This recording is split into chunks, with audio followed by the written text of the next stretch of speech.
One of the questions people have when they begin to study the Bible from a historical perspective is, how did we get the Bible?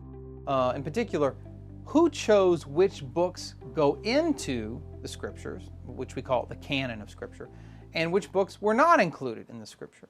One of the reasons this is particularly pressing for the Old Testament, as you may know, is because there are different canons or different collections of Scriptures for the Old Testament. So, for example, the Catholic Old Testament has 46 books in it. The Protestant Old Testament has 39 books in it. And the Jewish Scriptures, known as the Tanakh, has 24 books, which are actually the same books as in the Protestant, but they're just numbered differently. So either 24 or 39, it's the same basic canon, but the books are in a different order and they're counted differently. So the question is, which of these Bibles is the actual Old Testament? And one of the ways people try to answer that is by saying, well, what was the Bible that Jesus used when he was alive? In other words, what was the ancient Jewish canon of Scripture? How did it come to be? And if you pick up a Bible dictionary, or maybe you read articles online about how the canon of the Old Testament was closed, how it was officially decided upon, you will frequently encounter the idea that the canon of the Old Testament, the canon of the Jewish Scriptures, was closed at the so-called Council of Jamnia, which is supposedly reported as having taken place in 90 A.D. Right? So according to this idea, after the destruction of the temple in Jerusalem in 70 A.D., a number of the rabbis got together at Yavna in the land of Israel, which sometimes called Jamnia, and there they had a council in which they decided which books would be considered Jewish Scripture and which books were rejected as apocrypha or non-canonical books. And that was essentially the formation of the Jewish Bible, which carries on to this day in Jewish circles and which was inherited by Protestant Christians as well. Slightly different order, but the same books, 39 books of Scripture. So what I'd like to do and look at in this video is basically to show that common idea, it's very widespread, that the Jewish Scriptures were canonized at the Council of Jamnia is quite simply a myth. It's not true. It never happened. So I want to walk you through some of the evidence, just in brief, and show you about the myth of the Council of Jamnia. Okay? So we'll begin by looking at the state of the Jewish Scriptures in the 1st century A.D. The first point we want to make is this. The Bible as we know it did not exist at the time of Jesus, in the sense that there was not a closed collection of Scriptures known as the Bible. There was not a definitive decision of exactly which books went into the Scripture and which books were not in. What you had rather were collections of writings that were considered to be Scripture by the Jews, but the exact parameters of which were still being debated. You can actually see this if you look in the Gospels, for example, in the Sermon on the Mount. In chapter 5, verse 17 of Matthew's Gospel, Jesus says, "Think not that I have come to abolish the law and the prophets. I have not come to abolish them, but to fulfill them." Right? Matthew 5:17. There, Jesus is referring to the standard Jewish names for the first two parts of the Old Testament. The books of the law, namely the 5 books of Moses, Genesis, Exodus, Leviticus, Numbers, and Deuteronomy, and then the books known as the prophets, which consisted both of books like Samuel and Kings and Chronicles, as well as, actually Samuel and Kings, and as well as books like Isaiah and Jeremiah and Ezekiel and whatnot. Okay, so Jesus there reflects the fact that there were 2 major partitions to the Jewish Scriptures as they were developing. First, part 1, the law. Second, part 2, the prophets. In the Gospel of Luke, we see something similar, but with a little extra detail. We see a third part of the Scriptures. In Luke 24, verse 44, Jesus says this, "These are my words which I spoke to you while I was still with you, that everything written about me in the law of Moses and the prophets and the Psalms must be fulfilled." All right, we'll pause there. This is one of the earliest references to the tripartite structure of the Jewish Scriptures. So at the time of Gospel of Luke, what this is reflecting is that the Jews had 3 collections of holy writings. First, the law, the Pentateuch. Second, the prophets. And then third, the group known as the writings, right? Which consisted of Psalms, Proverbs, wisdom literature, and things like that, but which Jesus here simply refers to as the Psalms because it's the heading of the third portion of the Jewish scriptures. These three parts, the law, the prophets, and the writings, would eventually go on to be the form and the content of what we now know today as the Jewish Bible. But we can already see here that Jesus doesn't give a list of scriptures. And in fact, the third part, the writings, is still being formed, is still being decided, so much that Jesus can refer to that first part simply as the Psalms, the first part of the writings. Okay? Now, these are just hints of the state of the scriptures at the time of Jesus. We know from other sources, like the writing of Josephus, that there were actually commonly held beliefs about which books should be considered scripture and which shouldn't. So I'm going to give you an example here. This is from Josephus, famous Jewish historian, his writing called Against Apion. And in book 1 of Against Apion, Josephus says this: "It follows that we," meaning the Jews, "do not possess myriads of inconsistent books conflicting with one another. Our books, which are thus justly accredited, are but 22 and contain the record of all time." So here, Josephus reflects the idea that for many Jews, and Josephus claims to have followed the Pharisees' view, there were 22 books in the Bible. Notice that that's 2 less than the contemporary Jewish scriptures. They count as 24, right? And sure enough, Josephus there reflects the fact that the Bible was stable, but not yet completely defined. Because other writings give us other lists. So I can't go into all the sources right now, but we know from other sources that, for example, the Sadducees, very important group in first century Judaism, only accepted the 5 books of Moses. Josephus tells us the Pharisees here that he reflects accepted 22 books. Another writing known as 4th Ezra, which is not in the Bible, talks about 94 sacred books being divided into 24 public books, probably referring to the books of the Jewish scriptures, and then 70 secret books, which were also considered to be divinely revealed. So that's 94 books. And then there's, of course, collections like the Essenes, the Dead Sea Scrolls, and we don't know exactly what books they considered to be scripture or how many books they would have in what we might call a canon. So, all that to say this, the upshot is simple. At the end of the 1st century AD, there isn't any closed canon of Scripture. In other words, there's not one single list of officially accepted books that all Jews agreed on, right? Some Jews take the law and the prophets, some just the law, some the law, the prophets, and the writings. Some think it's 22 books, some think it's 24, some think it's 94. So you got all, and some have other views that we don't even know exactly which books they consider to be Scripture. So in the 1st century AD, the canon of what we call the Old Testament is not closed. It's still in flux, it's still developing. All right. Now, onto the scene then steps the idea that that canon that was being debated was closed by the rabbis in 90 AD at this Council of Jamnia. Now, if you look for references to the Council of Jamnia in the writings of the Church Fathers or the writings of the medieval writers, you're not going to find it. Because the Council of Jamnia was first proposed as a theory in the 19th century by a German Jewish scholar named Heinrich Graetz. He wrote a book on the history of the Jews, and he was the one to first propose the idea that the Jewish canon of Scripture had been closed by the rabbis at a synod or council at Jamnia in 90 AD. And he also claimed that not only did they close the canon, but they also rejected certain books as apocrypha, things like the book of Sirach, for example, which is in the Catholic Old Testament, or Maccabees. Now, this theory by Heinrich Graetz got picked up in English-speaking scholarship, especially by an English scholar, a Protestant named H.E. Ryle, R-Y-L-E. And he really spread the theory of Jamnia into the English-speaking world. He went a little further than Graetz, and he had this to say about Jamnia. Now, I'm going to quote him exactly here because I want to hear what he says. In his very popular book on the canon of the Old Testament, Ryle wrote this. Ryle writes, quote, "Now we happen to know that a council of Jewish rabbis was held at Jamnia, Yavna, not very far from Jaffa, around the year 90 AD. We have in the Synod of Jamnia the official occasion on which the limits of the Hebrew canon were firmly determined by Jewish authorities. Right? End quote.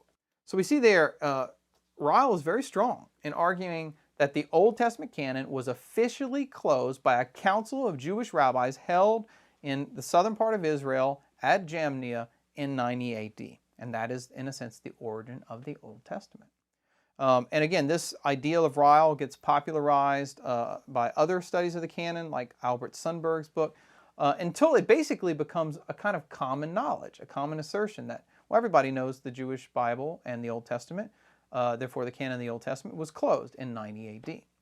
I might note, by the way, that although it was originally proposed by Gretz, who was a Jewish scholar, this theory was picked up by Protestant Christian scholars and used by them often as a justification for accepting the shorter canon of the Old Testament held by Protestants, right? So remember, there's a difference here. Catholics have a longer canon of 46 books in the Old Testament.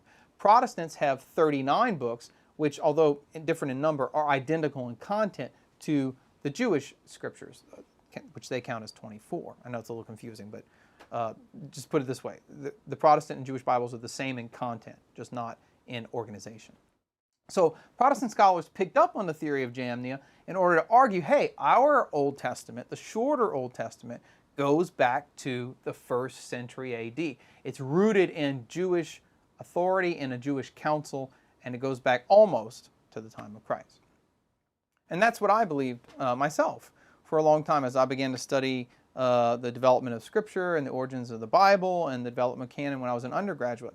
Until I started digging into the actual evidence for Jamnia itself, and I began to learn about the rabbis, and I began to learn Hebrew, and to study the writings of ancient Jewish writers such as the Dead Sea Scrolls and whatnot, I began to look for the actual evidence for Jamnia. And one of the things I discovered on my own, before I realized that scholars had discovered it before me, was that there really is no evidence for a Council of Jamnia happening in 90 AD.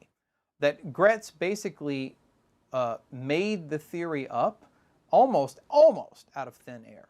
So let me give you the evidence. There is one piece of evidence, and I'm putting evidence in quotes here, that Gretz and then later Ryle and others based the theory of the council on. It's a text from the Mishnah. I've got a copy of the Mishnah here. It's one of my favorite books to read. The Mishnah is a collection of ancient Jewish traditions of the rabbis. This is not in the Scripture. This is from after the time of the Scriptures, around the 1st century BC, all the way up to around 200 AD when the Mishnah was canonized.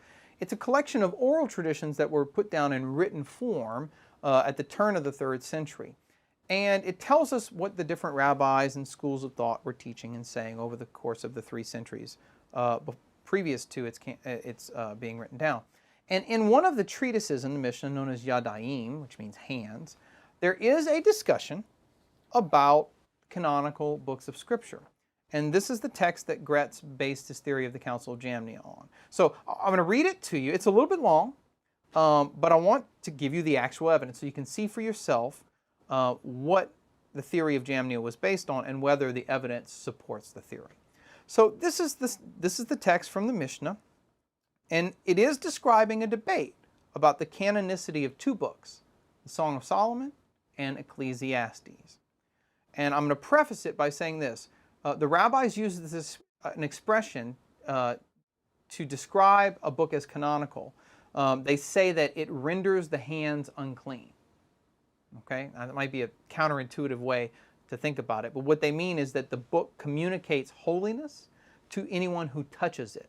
Okay, and that's their way of saying a book is Scripture or not. If a book renders the hands unclean, it has the power to communicate holiness, and it is Scripture. If it doesn't render the hands unclean, then it's just an ordinary book. Now, I know you would think it would be the opposite, but I don't have time to go into it right now. That's the symbolism of the meaning. So listen to this. This is from Mishnah Yadayim 3, verse 5, and I'm quoting Herbert Danby's translation. The Mishnah states, "All the Holy Scriptures render the hands unclean. The Song of Songs and Ecclesiastes render the hands unclean." Rabbi Judah says, "The Song of Songs renders the hands unclean, but about Ecclesiastes there is dissension." Rabbi Yosef says, "Ecclesiastes does not render the hands unclean, And about the Song of Songs there is dissension. Rabbi Simeon says, Ecclesiastes is one of the things about which the school of Shammai, that's one of the famous rabbis, adopted the more lenient, and the school of Hillel, another famous rabbi, the more stringent ruling. Rabbi Simeon ben Azai said, I have heard a tradition from the 72 elders on the day when they made Rabbi Eliezer ben Azariah head of the college that the Song of Songs and Ecclesiastes both render the hands unclean. Rabbi Akiva said, God forbid, no man in Israel ever disputed about the Song of Songs, that it does not render the hands unclean. For all the ages are not worth the day on which the Song of Songs was given to Israel. For all the writings are holy, but the Song of Songs is the Holy of Holies. And if aught was in dispute, the dispute was about Ecclesiastes alone. Rabbi Yochanan ben Yeshua, the son of Rabbi Akiva's father-in-law, said, according to the words of Ben Azai, so did they dispute, and so did they decide. Mishnah Yadayim 3:5. All right, so that's the evidence. Did you see the Council of Jamnia in there? I sure didn't. So how does this text form the basis for a theory of a council? I mean, you'll notice it didn't even mention Jamnia, right? Much less a council or a final decision about which books were scripture or any rejection of the Apocrypha or any of those other things. So how do you get Jamnia out of this? Well, let's look at what the text says, and then we'll talk about what it doesn't say in a second. First, clearly this is recording a debate among the rabbis about whether two books were inspired or not, the Song of Songs and Ecclesiastes. Now, you'll notice from the text, if it shows anything, it doesn't show unity, it shows dissension about the scriptural status of these books. On the one hand, some rabbis clearly thought that Ecclesiastes was not scripture. Why might they think that? Well, we don't know for sure, but if you've ever read Ecclesiastes, you'll know it's very cynical. It's very negative. You know, all is vanity, vanity of vanities. It has a very kind of almost despairing quality to it, which might have given pause to some rabbis to think, is this really scripture, right? On the other hand, some rabbis are saying the Song of Songs is not scripture. It's not inspired. Why might someone say that? Well, if you ever read the Song of Songs, again, you might notice the Song of Songs is a very, at first glance, it's a very erotic poem. And it might make you think at first glance, what is this doing in the Bible? How did this erotic poem, this love poem, make it into the scriptures?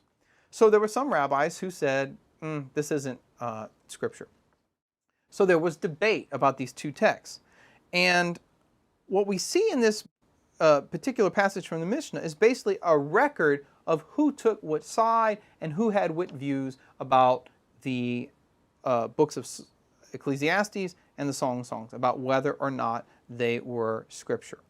And it does seem to suggest at the end of it that Rabbi Akiva's father-in-law had a memory of Ben Azai and some other group taking the position, the kind of final position, that Ecclesiastes and the Song of Songs were in fact scripture, despite the debates about them. That's all it says. But notice what's missing from this passage. Number one, no reference to Jamnia or to a council taking place there. Number two, no clear evidence that any such council happened in 90 AD. Number three, no clear evidence that there was any discussion of any other books in what we consider today to be the Old Testament or the Jewish scriptures. Number four, no rejection of so-called Apocrypha like Sirach or Maccabees or these other books as not being scriptural. They're not even mentioned in this text, right? And it's precisely these absences that led scholars in the wake of the popularization of this theory to begin questioning it. So for example, I'm just going to give a couple of quick views. This is certainly not just my idea, but I want to make some allusions here to scholars who pointed this out. In the 1960s, a Protestant scholar, Jack Lewis, wrote an article questioning the existence and the theory of Jamnia as being an actual council. He was one of the first people to say, look, the evidence really does not support this theory. Lewis's perspective was picked up by Raymond Brown, very famous Catholic biblical scholar, who in 1968 is already pointing out There's no list of books being drawn up. There's no evidence for discussion of anything other than Ecclesiastes and Song of Songs in the so-called Council of Jamnia text. Arguments about books, which books were scripture and which books weren't, actually persisted for decades after 90 AD, if you look at later rabbinic literature. And there's no record of any books being rejected at Jamnia in this so-called Jamnia text. So Raymond Brown was critical of this all the way back in the 60s, and other scholars since then, like Joseph Blenkinsop and David Auney, both of whom were my teachers at the University of Notre Dame, went on to write articles in the 70s as well as into the 90s, basically using the language of myth, arguing, as David Auney wrote, that the Council of Jamnia was nothing less than a myth. Blenkinsop called it, quote, a myth of Christian scholarship without documentary foundation. And that's basically correct. There is simply no data, there's no evidence to suggest that there ever was any kind of council, like the Council of Nicaea or the Council of Hippo or Carthage, or the early Christian councils. There was no council of Jews, of rabbis in 90 AD at Jamnia that came to any final or definitive decision about the canon of the Jewish scriptures. And if you want proof for this, you can simply look at the fact, actually, I should put it this way. If you want proof for this, you can look at the Jewish writings of the rabbis themselves. Because if you don't just stop with the Mishnah, but continue to read the Talmuds, the Babylonian and Jerusalem Talmuds, these massive collections of ancient Jewish traditions, what you'll see is that the debate about Scripture continued into the Talmud, and that books which are not in the Jewish Bible today continued to be quoted as Scripture by the rabbis. Right? I'll just give you one example here. It's about the book of Sirach. So the book of Sirach, which is sometimes called Ecclesiasticus, is in the Catholic Old Testament. It was originally written in Hebrew, later translated into Greek, and made it into the Greek Septuagint, and through that into the Catholic Old Testament. Well, although people aren't often aware of it, the rabbis quote the book of Sirach, sometimes called Ben Sirah, as if it were Scripture. Right? So I'll just give you a quote here. This is from the Babylonian Talmud, tractate Hagigah 13a, and it says this. This is one of the rabbis, somewhere between 300 and 500 AD, writes, quote, so it is written, that's the standard introduction for quoting Scripture, so it is written in the book of Ben Sirah, quote, seek not the things that are too hard for thee, search out not things that are hidden from thee. Babylonian Talmud, Hagigah 13a, and that's quoting Sirach chapter 3, verse 21 to 22.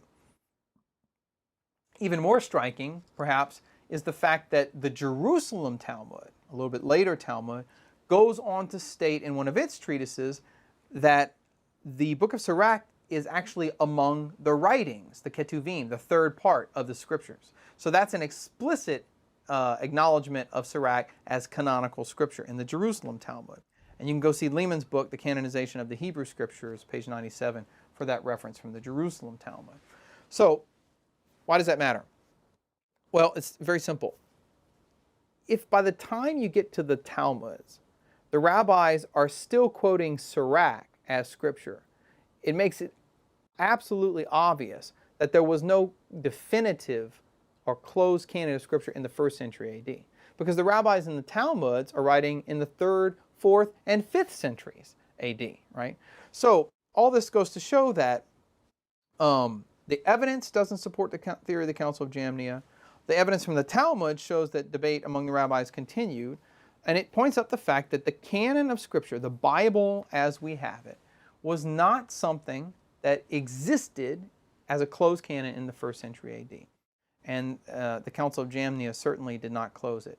That was something that took decades, took centuries actually, to be formed and to finally come into being, so that by the time you get into the rabbinic and later rabbinic and medieval periods, the Jews and the rabbis are going to settle on the 24 books of what is now today known as the Jewish Bible, the Tanakh, and which will later go on to be the basis of the Protestant Old Testament of 39 books. But rooted in the Council of Jamnia, these books were not. There just was no such council.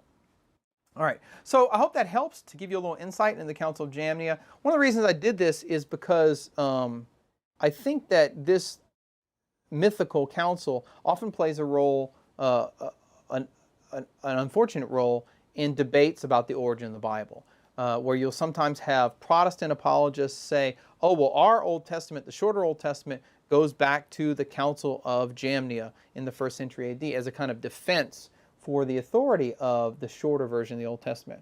And the reality of the situation is the question of the canon of the Old Testament simply can't be decided by that, not least because Jamnia didn't happen, right? That's the first point, but also because from a Christian perspective, the canon of the New Testament and the Old Testament isn't rooted in the authority, it can't be rooted in the authority of Jewish rabbis making a decision 60 years after the death of Christ, right? Even, let's say for sake of argument, even if Jamnia had happened, which it didn't, right? That still would not settle the debate between Catholics and Protestants about whether there should be 46 books in the Old Testament or whether there should be 39 books in the Old Testament. That decision has to be rooted in some other authority than these rabbis than the later rabbis, the post-Christian rabbinic era. Because as New Testament makes clear, the leaders of the Jewish people after the coming of Christ and the establishment of the church and the leadership and authority being given to the apostles, those later Jewish rabbis have no authority for disciples of Jesus. So the question then becomes, where is the authority?